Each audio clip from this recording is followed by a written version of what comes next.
दोस्तों जब भी हम किसी की अच्छी और मस्कुलर बॉडी देखते हैं तो हमारी नजर उसके हाथों पर जरूर जाती है और उसके हाथों में हम बाइसेप और ट्राइसेप्स देखते हैं कि वो कितने ज्यादा मस्कुलर हैं। क्योंकि अगर आपको अट्रैक्टिव बॉडी बनानी है तो आपको अपने बाइसेप्स और ट्राइसेप्स दोनों को ही ट्रेन करना बहुत ज्यादा जरूरी है। लेकिन यहाँ पे जो लोग गलती करते हैं वो ये है कि लोग अपने बाइसेप को बहुत ज्यादा ट्रेन करते हैं और अपने ट्राइसेप को बिल्कुल ट्रेन करते ही नहीं है, और ये उनकी सबसे बड़ी गलती होती है। क्योंकि जो हमारा ट्राइसेप होता है वो हमारे बाइसेप से दुगना बड़ा होता है, मतलब हमारी जो ट्राइसेप मसल्स होती है वो ज्यादा बड़ी होती है। और अगर हम अपने ट्राइसेप को सही से ट्रेन करेंगे तो हमारे जो आर्म्स है वो बहुत ही ज्यादा मस्कुलर और बड़े दिखने लगेंगे। आज के इस वीडियो में मैं आपको बताऊंगा कुछ ऐसी एक्सरसाइजेस जिससे आप करके अपने ट्राइसेप के साइज को इंक्रीज कर सकते हैं। उसके साथ में मैं आपको बाइसेप की भी एक्सरसाइजेस बताऊंगा जिनको करके आप बाइसेप को भी ट्रेन कर सकते हैं। तो आते हैं अपनी सबसे पहली ट्राइसेप की एक्सरसाइज पे, जो कि होती है ट्राइसेप डिप्स।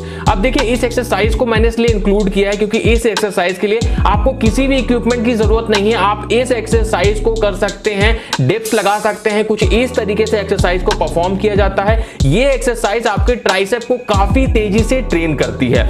उसके बाद में अगली एक्सरसाइज की बात करते हैं जो कि बहुत ही अच्छी एक्सरसाइज है, जिसको हम बोलते हैं डायमंड पुशअप। अब देखिए नॉर्मल पुशअप हम सभी लोग लगाते हैं, लेकिन अगर आप अपने हाथों को एकदम करीब कर लेंगे और डायमंड का शेप बना के कुछ इस तरीके से अगर आप पुशअप करेंगे तो इसको बोलते हैं डायमंड पुशअप। और ये पुशअप आपके ट्राइसेप को बहुत तेजी से ग्रो करता है। एक बात का इस पुशअप को करते समय ध्यान रखिएगा कि जब आप इस पुशअप को परफॉर्म करें तो बहुत धीमे धीमे आपको करना है, मतलब एकदम धीमे से आपको नीचे आना है और फिर धीमे से ऊपर जाना है, तभी आपके जो ट्राइसेप है उनमें बहुत ज्यादा असर पड़ेगा। उसके बाद में जो अगली एक्सरसाइज है वो है ट्राइसेप एक्सटेंशन। इस एक्सरसाइज में हम बारबेल से भी कर सकते हैं यहाँ पे, या फिर हम लोग जिगजैग रॉड से भी कर सकते हैं, या फिर हम लोग डंबल से भी नॉर्मली इस एक्सरसाइज को कुछ इस तरीके से परफॉर्म कर सकते हैं। इस एक्सरसाइज में भी आपको ध्यान रखना है कि आपको धीमे धीमे एक्सरसाइज को करना है। एक बात मैं आपको बता दूं, अगर आप ट्राइसेप का वर्कआउट कर रहे हैं और आपके ट्राइसेप में गर्मी नहीं फील हो रही है, उसमें पेन यानी दर्द नहीं हो रहा है, तो इसका मतलब आप ट्राइसेप की एक्सरसाइज सही से नहीं कर रहे हैं। और उसके साथ में यह भी ध्यान रखने वाला है कि जितना ज्यादा से ज्यादा वजन आप उठा सकें ट्राइसेप की एक्सरसाइज में, तो उसका भी आपको ध्यान रखना है। उसके बाद में हम बाइसेप की एक्सरसाइज की बात कर लेते हैं, लेकिन उससे पहले मैं बता दूं आप लोगों का एक क्वेश्चन जो आप लोग मुझसे पूछ रहे थे कि क्या हमें ट्राइसेप और बाइसेप की एक्सरसाइज एक साथ करनी चाहिए। तो इसका आंसर है बिल्कुल नहीं। आपको एक साथ इन दोनों एक्सरसाइजेस को नहीं करना चाहिए। इसका जो सबसे बड़ा कारण है वो ये है कि जब हम बाइसेप की एक्सरसाइज करते हैं तो वैसे ही हमारे हाथ थक चुके होते हैं, या हम ट्राइसेप की एक्सरसाइज करते हैं तो हमारे हाथ थक चुके होते हैं। तो अगर हम दोनों एक्सरसाइज को एक साथ करेंगे तो हम दोनों एक्सरसाइजेस में ज्यादा दम से एक्सरसाइज को नहीं कर पाएंगे, जिससे वो पोर्शन हमारा नहीं सही से ग्रो हो पाएगा। आप क्या कर सकते हो, आप अगर आज बाइसेप करो तो आप लोग एक दिन का गैप देके अगले दिन ट्राइसेप कर सकते हो, या फिर अगर आप चाहो तो गैप ना भी दो, कोई प्रॉब्लम नहीं है, लेकिन एक दिन में आप लोग ट्राइसेप और बाइसेप की एक्सरसाइज एक साथ कभी मत करना।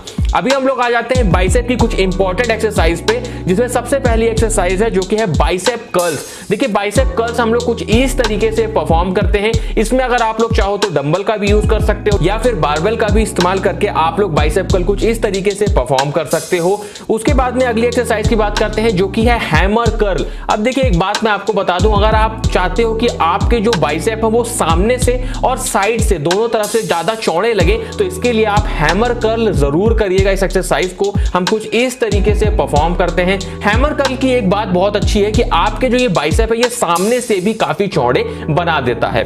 उसके बाद अगली एक्सरसाइज है वो है कंसंट्रेशन कर्ल। देखिए कंसंट्रेशन कर्ल को हम कुछ इस तरीके से परफॉर्म करते हैं। कंसंट्रेशन कर्ल भी हमारे जो बाइसेप के साइज है उसको काफी तेजी से इंक्रीज करती है और जो पीक है हमारे बाइसेप का उसको बनाने में हेल्प करती है। तो ये जो अलग अलग एक्सरसाइजेस हैं, 3 एक्सरसाइजेस मैंने बाइसेप की बताई और 3 ट्राइसेप की, ये आपको एक साथ नहीं करने हैं, ये आपको अलग अलग दिन पे करने हैं, तभी ये आपको ज्यादा असर करने वाले हैं। और कुछ ही दिन में आप देखोगे कि जो आपके आर्म्स का साइज है वो बहुत ही तेजी से ग्रो हो जाएगा। उसी के साथ तो यहाँ पे मैं एक चीज बता दूं, मान लीजिए अगर आपने आज बाइसेप किया तो आपको मिनिमम एक दिन का गैप देना है अगले दिन बाइसेप की एक्सरसाइज करने के लिए, और एक हफ्ते में कम से कम आपको 2 बार तो बाइसेप और 2 बार ट्राइसेप को जरूर ट्रेन करना है, तभी आपके जो आर्म्स हैं वो बहुत ज्यादा चौड़े होंगे और आप जब कोई भी कपड़ा पहनोगे, कोई भी टी शर्ट पहनोगे तो वो पॉप आउट होके बाहर निकल के आएंगे और वो काफी ज्यादा अट्रैक्टिव लगने वाला है। दोस्तों ये था आज का वीडियो, अच्छा लगा हो तो दोस्तों में शेयर करिएगा, चैनल को सब्सक्राइब जरूर कर लीजिएगा।